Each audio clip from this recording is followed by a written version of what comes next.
es el que lo retira el presidente Humala o Salomón Lerner se retira. Salomón Lerner se retira porque el presidente Humala quería mantenerlo para hacer la recomposición con él. Para Salomón Lerner eso ya no es posible. ¿Usted tiene el dato del propio Salomón Lerner que esto es así, lo que usted me está mencionando, que lo quería mantener? Bueno, eso mantener... ya también ha trascendido, ¿no? Eso ha trascendido. En todo caso, más allá de que si es que ciertamente si es que se lo piden o él renuncia, es una manifestación de crisis. Y entonces habría que preguntarse, a los 4 meses de un gobierno, se entra en crisis ministerial, ¿qué se viene por delante? Porque allí no hemos terminado el primer semestre de 10 semestres del gobierno. Buen punto. Entonces, yo creo que ciertamente en este caso ganaron de alguna manera los extremos. Los extremos eran obviamente aquellos grupos dirigentes intransigentes que el diálogo era simplemente mecer al gobierno, como desde el otro lado, esto lo que ha venido a llamarse pues la derecha bruta, lo que quería era deshacerse de todo el lado izquierdo.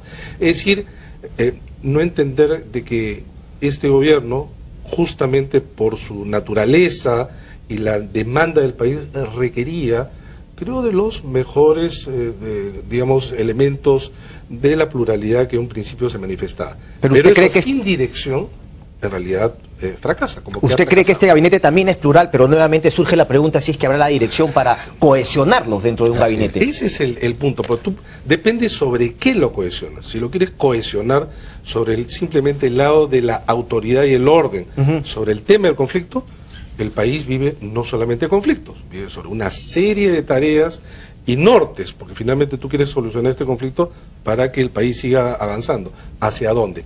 ¿Tendrá el ministro Valdés esa capacidad de mirada? Hasta ahora lo hemos visto sobre este tema, y sobre este tema sí tiene hasta el discurso en términos estrictamente militares. Tal cual. Hablar sobre el tema de la nación, la patria, etcétera, es un típico discurso militar, que además ya lo hemos visto ahora con mayor claridad de cruza con el discurso del propio presidente Humala. En Ayacucho el día viernes. En Ayacucho, hablar sobre el servicio militar obligatorio y sobre retirar el voto a los militares. Ya no sé si es que era simplemente una idea para el interior de las Fuerzas Armadas o era, digamos, también un discurso hacia afuera. En todo caso, yo creo que no podemos tener todavía claridad sobre los escenarios que se muestran. Hay muchas interrogantes. Creo que tampoco de la misma manera podemos calificar, como hemos dicho acá, sobre un proceso de militarización o todavía un nivel de autoritarismo mayores. Estamos en un proceso de transición, creo que con más preguntas que respuestas. Congresista.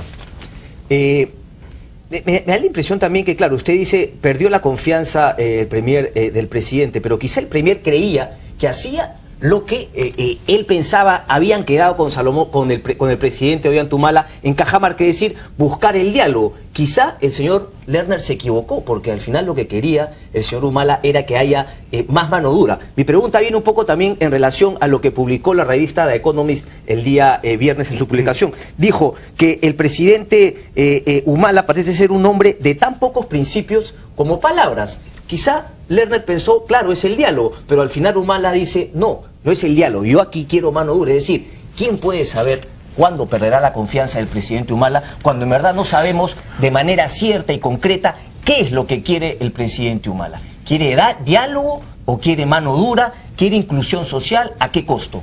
Bueno, mira, lo que queda claro es que el primer ministro constitucionalmente es el vocero del gobierno después del presidente de la República. Y el primer ministro es el articulador del esfuerzo sectorial en función de lineamientos establecidos, en este caso, en la hoja de ruta. Lo único que te quiero decir es que el tema de la confianza es fundamental. El primer ministro, a diferencia de los ministros que tienen que tener la confianza del primer ministro y del presidente, el primer ministro tiene que tener la confianza del presidente. Yo creo que en estos primeros meses el acuerdo fue de que el rol político lo iba a tener el primer ministro. Yo no creo que Lerner se haya impuesto, sino ese fue el estilo. Y el presidente ha guardado reserva y ha sido poco expresivo en temas fundamentales en el país y lo ha dejado que el primer ministro pueda explicarle al país la tarea del gobierno.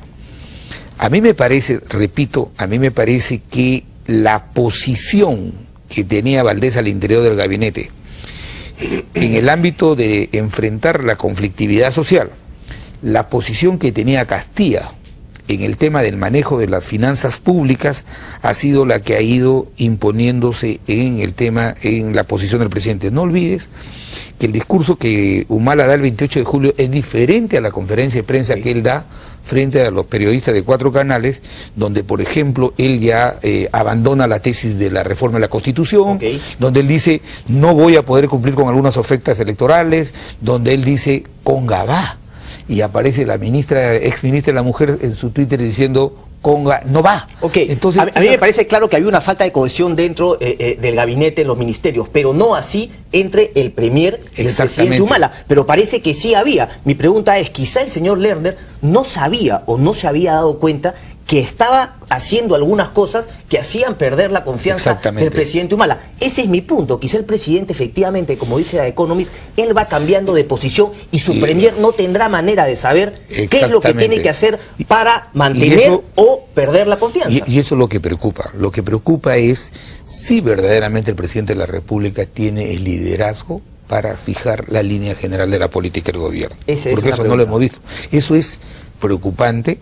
Ahora que el primer ministro ha dicho que ellos van a hacer cosas, van a darle eficiencia al manejo del Estado y que el tema político se lo ha reservado el presidente de la República, que es constitucional, pero habría que ver si está en condiciones de fijar la línea general del gobierno y sostener los puntos de vista que hoy día, para bien del país, está implementando y cómo, como te repito, cómo va a enfrentar el presidente Humala a los sectores sociales a los que él representó, al 32% que lo respaldó, a los que les ha hecho compromisos electorales y como él bien lo ha dicho en un determinado momento, hay ofertas electorales que no las va a poder cumplir.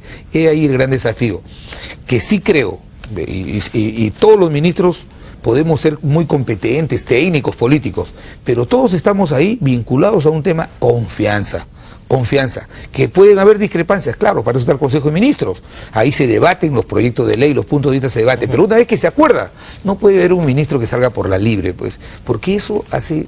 Mira, el país vive una debilidad institucional, lo sabe Fernando, que es un estudioso del tema. Tenemos un parlamento que pierde rápidamente su legitimidad social, un poder ejecutivo en el que el país ya hoy, a 6 meses... el 35% de los peruanos solamente respalda al gobierno. Entonces, si a eso se adiciona el que haya confusión, desorden, visiones contradictorias al interior del gabinete, entonces eso deteriora y deslegitima más el sistema institucional. No es lo mismo, por ejemplo, he escuchado a Johnny Lescano decir que los ministros no pueden ser soldaditos. No, él es parlamentario, nunca ha sido ministro. Me parece que por eso, ¿me entiende? Como parlamentario, uno puede ser parlamentario de un partido porque tiene un punto de vista, pero como ministro, tú vas ahí por una confianza. ¿Cuáles son estos hechos de confianza que te vinculan al gobierno? Por ejemplo, en este caso, una hoja de ruta. Inversión, generación de empleo y acentuar más el tema de la inclusión social. Que ¿cómo? Ya lo verán cómo lo hacen. Pero en ese sentido creo yo que la gran preocupación es ahora si el presidente Humala va a ser el conductor de la política general del gobierno. Obviamente tiene que enfrentar estos desafíos que tiene frente al país, ¿no? Fernando, para terminar, el tema de la institucionalidad que ha tocado el congresista me parece importante. ¿Crees tú que esta crisis, como tú la has definido, esta crisis ministerial, afecta, fortalece la institucionalidad? Y también te quería preguntar, para terminar, si es que crees también en lo que plantea The Economist, que el presidente Humala es una persona de tan pocos principios como palabras, en el sentido de que es un tipo pragmático, que, como dije, puede, de acuerdo a lo que quiere, pues cambiar sus lealtades, cambiar la gente en la cual confía. Totalmente de acuerdo. Yo en la campaña decía que el presidente Humala estaba tan distante de Chávez como de cualquier otro presidente referente en América Latina. Él es básicamente un pragmático. Cuanto más aprendido de política, más pragmático se ha vuelto. ¿Eso es bueno o malo? Depende con el color de cristal con que se mire. Estas decisiones son también producto de su pragmatismo. Eso le da también cierta versatilidad. También puede ser su límite. Ahora bien, en términos institucionales, no nos damos cuenta que el país tiene, digamos, una casa institucional tan precaria que cuando hay un conflicto, que lo tiene que resolver ese primer ministro, también fue en el gobierno de Lapra, llaman hasta el presidente de la República. Es decir, los canales institucionales para solucionar, canalizar los conflictos, básicamente no están sirviendo. El Parlamento es justamente la institución donde se canalizan los intereses y los conflictos también de manera política. Estos son reemplazados por mesa de diálogo, por mesa de concertación. Casi se ha institucionalizado la informalidad política en el país. Entonces, el reto del presidente es, por un lado, tener que enfrentar estas demandas y expectativas que habían sido acrecentadas en la campaña, como ha señalado Javier. ¿Cómo se sentirá ahora, ante este cambio, la gente de Cajamarca, la de Cañete, la de Puno? ¿Sentirán frustración? Una frustración acumulada y probablemente mucho más fuerte, porque las expectativas eran mayores. Uno. Dos, dentro de la recomposición de alianzas, acercamientos y distancias de, en este caso, Perú posible, ¿se verá, se traducirá en el Parlamento? ¿Va a haber una recomposición de fuerzas? Y tres, en el Perú tenemos 25 señores feudales, que en realidad son los mal llamados presidentes de una región que no existe. Entonces, así como los santos, aparecerán multiplicados a la N. ¿Hay una forma institucional de poder canalizar estas demandas, conflictos, intereses? En el Perú de ahora, no.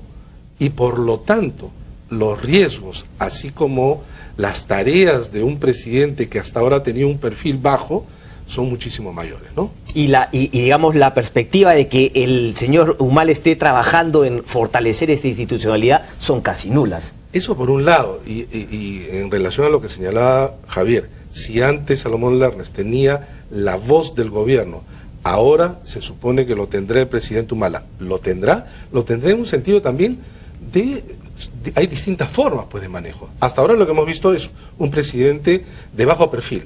¿Tendrá un perfil más alto? Yo no sé, si es que es el perfil que ha estado tomando en estas últimas declaraciones o intervenciones públicas, yo creo que eso más le va a llevar a tener ya la concentración del desgaste en él. Entonces yo sí creo que ahí debe jugar un papel principal importante el Premier Valdés. Correcto. ¿Está en condiciones de hacerlo?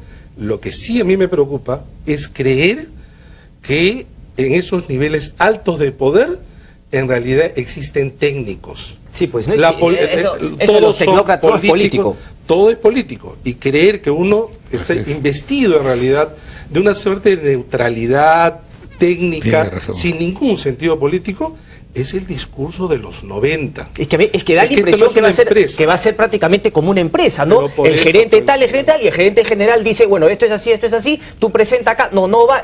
La política, eso no es política. La política es toma de decisiones. Los técnicos se contratan, los técnicos en realidad los nombras, los ministros son en realidad los encargados políticos, no son gerentes. Acá no existe, el país no es una empresa, es una idea muy asentada de los 90, pero que en realidad lo que hace, y quizá en algunos casos involuntariamente, encubrir un tema donde la política se tiene que hacer.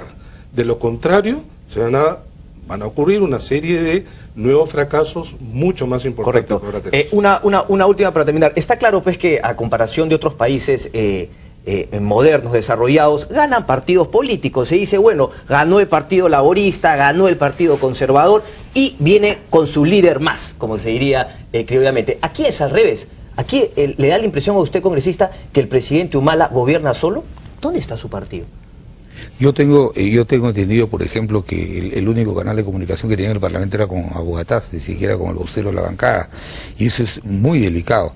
Si nosotros, y Fernando, que es un especialista en el estudio del sistema, los sistemas políticos, no hay en el mundo un sistema político que le dé estabilidad, social a los estados si es que no se sostiene sobre la base de sistemas de un sistema de partidos. Entonces los vehículos naturales para canalizar la voluntad popular en voluntad estatal son los partidos, y el esfuerzo del gobierno y del Estado tiene que ser a fortalecer un sistema de partidos. En el Perú hay una debilidad, pero ¿qué es lo que pasa?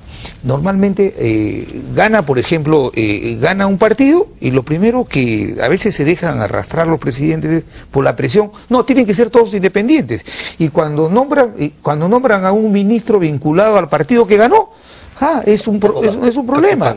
Entonces, mira, en el gobierno del presidente Alan García, el presidente entendió que él en primera vuelta, esa era la votación del APRA, 24%, entonces puso 4 ministros, 5 ministros aprieta, el resto independientes. Abrió a expresar a través del gobierno lo que había sido la voluntad del pueblo expresada en las ánforas.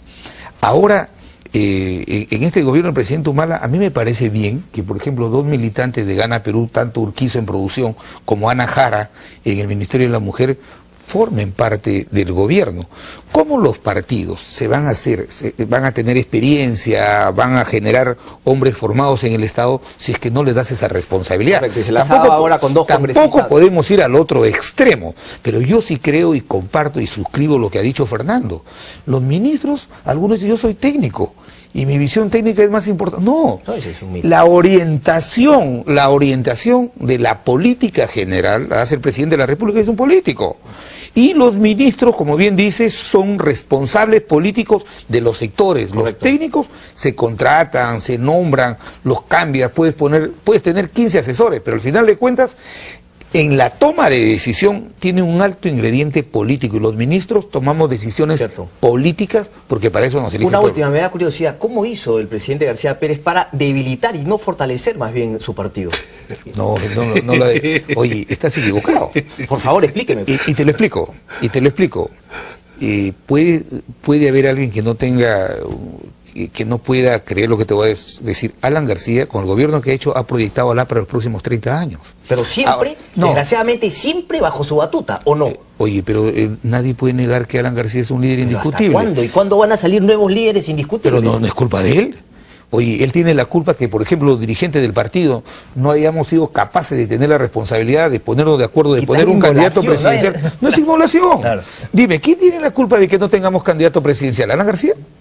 Los dirigentes, los de la dirección nacional, que no nos pusimos de acuerdo en que un militante del partido lleve la conducción de la candidatura presidencial. Alan García no es el culpable de eso. ¿Y en el 2016 entonces encontrarán uno que no sea Alan García? Pero ¿por qué no puede ser Alan García también? Puede ser Alan García. Pero lo único que sí te digo, y te lo digo no es porque he sido ministro de Alan García, soy dirigente del partido. Yo sí creo que la gran contribución que él ha hecho en estos 5 años al país de llevarlo a donde está, también ha generado un efecto positivo en el APRA. El APRA tiene proyectado ser un actor muy importante en la vida política en los próximos 30 años.